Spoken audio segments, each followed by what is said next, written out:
저는 올해 70살이 된 박순애입니다. 평생을 남부럽지 않게 살아왔다고 자부하며 살아온 제가 이 나이에 이런 기막힌 이야기를 세상에 털어놓게 될 줄은 꿈에도 몰랐습니다. 모든 일은 지난 가을 아들 부부의 집에 잠깐 머물면서 시작되었습니다. 며느리 미영이가 저를 불편해하는 기색이 역력했지만 꼭 참고 지냈습니다. 어느 날 며느리가 잠시 외출한 사이 저는 청소를 하다가 우연히 책상 위에서 며느리의 가계부를 발견하게 되었습니다. 저는 원래 남의 물건에 손대는 성격이 아니었지만 이상하게 그날따라 가계부가 제 눈길을 사로잡았고 무슨 이끌림처럼 펼쳐보게 되었죠.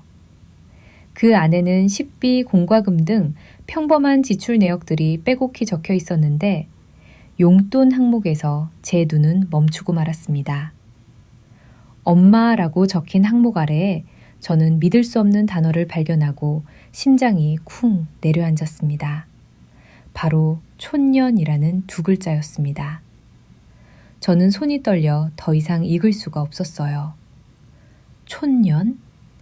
저는 그 단어가 누구를 지칭하는지 처음에는 알 수 없었습니다. 혹시 며느리 친구 중에 시골 출신이 있나? 아니면 드라마에서 나오는 등장인물 이름인가? 수많은 의문이 머릿속을 스쳐 지나갔습니다. 하지만 용돈을 준 날짜들을 자세히 비교해 보니 그 날짜들이 제가 아들 내외에게 용돈을 받은 날짜와 정확히 일치한다는 것을 깨달았습니다. 그 순간 제 심장이 얼어붙는 듯 했습니다. 촌년은 바로 시어머니인 저를 가리키는 말이었던 것입니다. 평생 자식들을 위해 헌신하며 살아왔는데 며느리는 저를 뒤에서 이렇게 조롱하고 있었던 것입니다. 배신감과 모멸감이 파도처럼 밀려왔고 제 눈에서는 뜨거운 눈물이 쏟아져 내렸습니다. 며느리가 돌아오기 전 저는 서둘러 가계부를 원래 자리에 놓았지만 제 마음속에는 이미 폭풍이 휘몰아치고 있었습니다. 그날 밤 저는 한숨도 자지 못했습니다. 머릿속에서는 촌년이라는 단어가 계속해서 맴돌았고 며느리의 위선적인 미소가 떠올라 구역질이 날 지경이었습니다. 하지만 저는 단순히 슬퍼하고 분노하는 것에 머물러서는 안 된다고 생각했습니다. 평생을 살아오면서 겪은 수많은 고난 속에서 저는 배웠습니다. 무릎 꿇고 앉아 울기만 하는 것은 아무것도 해결해 주지 못한다는 것을요. 저는 조용히 복수를 계획하기 시작했습니다. 우선 며느리의 가계부를 다시 찾아내 촌년이라는 단어가 적힌 페이지를 휴대전화로 촬영했습니다. 그리고 혹시 모를 상황에 대비해 평소 제가 용돈을 보낸 기록과 며느리가 제 계좌로 보낸 용돈 기록을 따로 정리해 두었습니다. 저는 제가 얼마나 냉정하고 철저하게 움직일 수 있는지 저 스스로도 놀랄 정도였습니다. 복수를 증거를 모으는 동안 저는 며느리와 아들 앞에서 더욱 연약하고 순진한 척 행동했습니다. 가끔은 일부러 엉뚱한 말을 하거나 물건을 어디에 두었는지 잊어버린 척하며 그들이 저를 나이 들어 정신이 오락가락하는 늙은이로 여기도록 만들었습니다. 그들은 제 연기에 완벽하게 속아 넘어갔고 저는 속으로 비웃었습니다. 그들이 저를 얼마나 과소평가하고 있는지에 대해. 한 달이 채 지나지 않아 저는 며느리의 가계부에서 더 충격적인 사실들을 발견하게 됩니다. 며느리는 촌년이라는 단어 외에도 제 이름을 암시하는 여러 별명들을 적어놓고 있었습니다. 그 별명들은 하나같이 저를 비하하고 조롱하는 내용들이었죠. 예를 들어 제가 텃밭에서 직접 키운 농작물을 가져다 주면 농부 아줌마라고 적거나 허리가 아파 잠시 쉬면 앉은뱅이 노인이라고 썼습니다. 저는 이 모든 기록을 철저히 모아두었습니다. 그리고 며느리와 아들이 저를 요양원에 보내려는 계획을 세우고 있다는 것을 우연히 듣게 되었습니다. 어머니도 이제 연세가 많으시니 좋은 요양원에서 편히 쉬시는 게 낫지 않겠어요? 그들의 말 속에는 걱정보다는 자신들의 편의가 우선시되는 잔인함이 담겨 있었습니다. 그들은 제가 아무것도 모른다고 생각하며 저를 기만하고 있었습니다. 이제 저는 더 이상 참을 수 없었습니다. 그들의 계획이 실행되기 전에 저는 이 모든 진실을 세상에 드러내기로 결심했습니다. 제 오랜 친구이자 법률 전문가인 김 변호사님께 모든 증거와 그동안의 사연을 털어놓았습니다. 변호사님은 제 이야기를 듣고 크게 분노하시며 저를 적극적으로 돕겠다고 약속해 주셨습니다. 이제 진짜 게임이 시작되는 거였습니다. 김 변호사님의 조언에 따라 저는 아들과 며느리를 포함한 가족회의를 제안했습니다.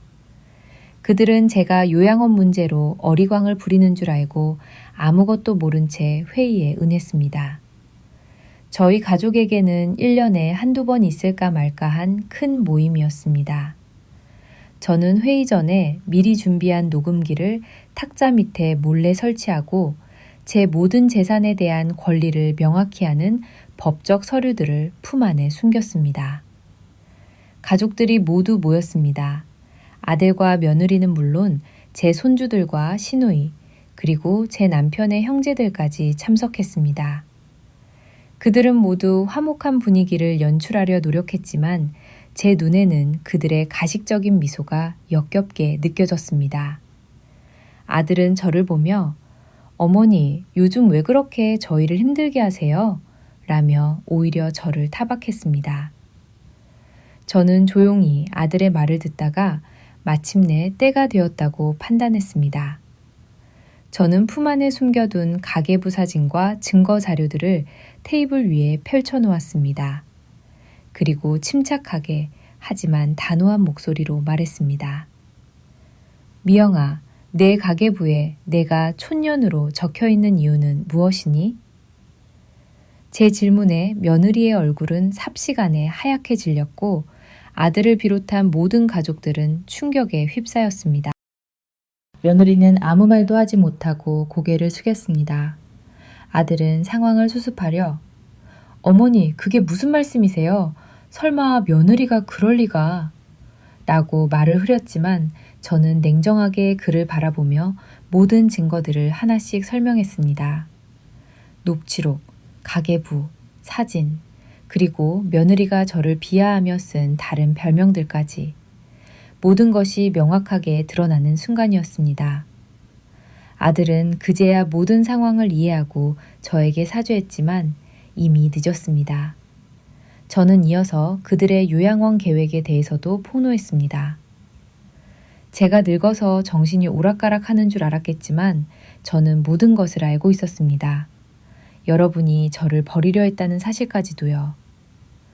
이 말에 아들과 며느리는 더욱 고개를 들지 못했고 다른 가족들 역시 그들의 행동에 경악을 금치 못했습니다. 저는 미리 준비한 법률 서류들을 꺼내며 담담하게 선언했습니다. 아들에게는 본인의 재산을 상속하지 아니하며 그 대신 제 남은 여생을 평화롭게 보낼 수 있도록 법적인 보호를 요청합니다.